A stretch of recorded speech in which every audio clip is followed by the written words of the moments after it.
Assalamualaikum warahmatullahi wabarakatuh. Salam sejahtera bagi kita semua. Perkenalkan, nama saya Jorsira Marcelino. Saya mahasiswa Universitas Berasia, Prodi Manajemen PJS 1.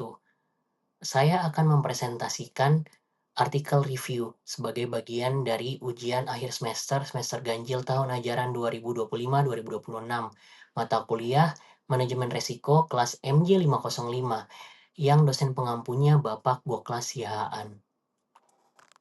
Mari kita mulai. Untuk artikel review yang pertama, saya mengambil paper yang berjudul Enterprise Risk Management, A Literature Review and Agenda for Future Research, yang ditulis oleh Sorin Gabriel Anton dan Anca Elena Afloare Nuju, yang diterbitkan di jurnal Journal of Risk and Financial Management JRFM MDPI 2020. Paper ini latar belakangnya yakni karena enterprise risk management makin krusial untuk mengelola risiko di tingkat perusahaan. Tetapi, bukti empirisnya tersebar dan belum ada peta komprehensif tentang determinan serta dampaknya. Tujuan penelitiannya untuk menyusun systematic literature review, ERM itu sendiri, untuk mengelompokkan tema riset utama dan merumuskan agenda riset ke depan.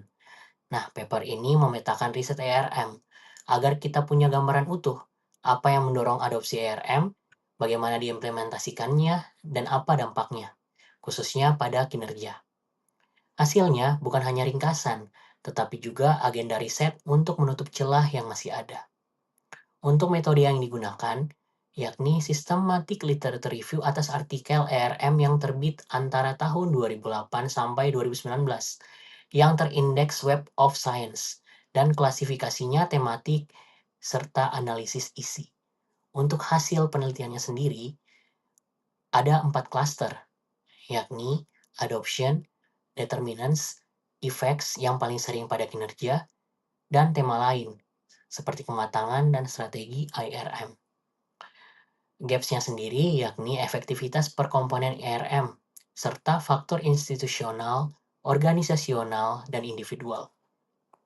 Implikasi dari paper ini, peneliti diarahkan ke studi efektivitas komponen dan konteks, di mana praktisi perlu mengaitkan ERM dengan strategi dan pengukuran kinerja.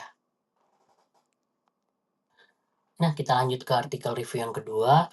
Papernya berjudul Supply Chain Risk Management in the COVID-19 Pandemic, Strategies and Empirical Lessons for Improving Global Logistics Service Providers Performance, yang ditulis oleh Niels Ole Hohenstein dan diterbitkan di The International Journal of Logistics Management oleh Emerald di tahun 2022.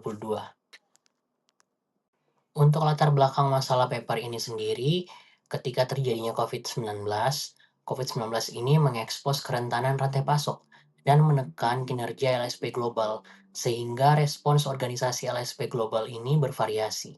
Tujuan penelitiannya yakni mengidentifikasi strategi supply chain risk management yang efektif selama pandemi, dan pelajaran empiris untuk memperkuat resilience dan kinerja LSP. Paper ini bertanya, strategi SCRM mana yang benar-benar bekerja saat krisis, yang fokusnya pada LSP global, sehingga kita mendapatkan pelajaran praktis tentang ketangguhan, bukan hanya teori saja. Metode yang digunakan yakni extensive literature review ditambah multiple case study pada 10 LSP internasional dengan lensa dynamic capabilities. Hasilnya, teridentifikasi 8 faktor pembentuk kapabilitas adaptif yang robustness dan agility untuk meningkatkan kinerja, di mana pembelajaran pengalaman kunci untuk reconfiguring SCRM ini untuk pasca disrupsi. Implikasinya sendiri, LSP perlu membangun kapabilitas adaptif yang robust and agile, dan siklus pembelajaran berkelanjutan untuk kesiapan krisis-krisis berikutnya. Kita lanjut ke artikel review yang ketiga. Paper yang saya review berjudul An Integrated Cybersecurity Risk Management Framework and Risk Prediction for the Critical Infrastructure Protection, yang ditulis oleh Halima Ibrahim Kure, Syariful Islam, dan Haralambos Mauratidis, yang diterbitkan di jurnal Neural Computing and Applications oleh Springer Nature di tahun 2022. Untuk tautannya tertera di layar. Latar belakang paper yang ketiga ini, di mana ancaman siber berevolusi semakin cepat. Yang pendekatan penilaian risiko lama kurang memanfaatkan konteks threat intelligence dan tren serangan terbaru. Tujuan penelitiannya untuk mengusulkan kerangka ICSRM yang terintegrasi antara fuzzy set teori, machine learning, dan evaluasi kontrol yang digunakan untuk perlindungan infrastruktur kritis. Paper ini menggabungkan fuzzy set teori untuk menilai kekritisan aset, machine learning untuk memprediksi tipe resiko, dan evaluasi efektivitas kontrol yang memberi dasar keputusan yang lebih data inform bagi operator infrastruktur kritis. Nah, metode yang digunakan perancangan kerangka ICSRM dengan tool otomatis seperti fuzzy set teori untuk criticality aset, machine learning untuk prediksi tipe resiko, dan semuanya diuji via studi kasus yang nyata. Hasilnya, fuzzy set teori meningkatkan penilaian criticality. Model machine learning memprediksi tipe resiko seperti DOS, espionage, dan crimeware dengan kinerja yang sangat baik. Semuanya memberi early warning dan dukungan pemilihan kontrol. Implikasi dari paper ini sangat berguna bagi sektor-sektor yang kritis, yang keberhasilannya bergantung pada kualitas data ancaman, kerentanan, dan kesiapan integrasi operasional. Kita lanjut untuk artikel review yang keempat. Judul papernya sendiri yakni Resilience in Supply Chain Risk Management in Disruptive World, Rerouting Research Directions During and After Pandemic, yang ditulis oleh Peter Madzik, Lukas Valat, Lukas Kopus, dan Karol Karnogorski, yang diterbitkan di jurnal Annals of Operations Research oleh Springer Nature tahun 2024. Untuk tautannya sendiri, seperti tertera di layar. Untuk latar belakang ditulisnya paper ini, yakni disrupsi beruntun memicu ledakan publikasi tentang resilience supply chain risk management, sehingga dibutuhkan peta tematik yang menyintesis arah riset. Nah, tujuan penelitiannya yakni melakukan bibliometrik dan machine learning supported review yang lebih dari 2.500 publikasi untuk memetakan 10 topik utama dan pergeseran fokus sejak tahun 2020. Nah, ini adalah peta jalan ilmiah untuk menentukan siapa meneliti apa, bagaimana fokus riset bergeser setelah 2020, yang bermanfaat untuk menentukan prioritas agenda riset dan area praktik yang perlu ditingkatkan. Metode yang digunakan yakni bibliometrik skala besar dan topik modeling berbasis machine learning seperti pengumpulan data, pre-processing, alokasi topik, dan analisis kemunculan istilah.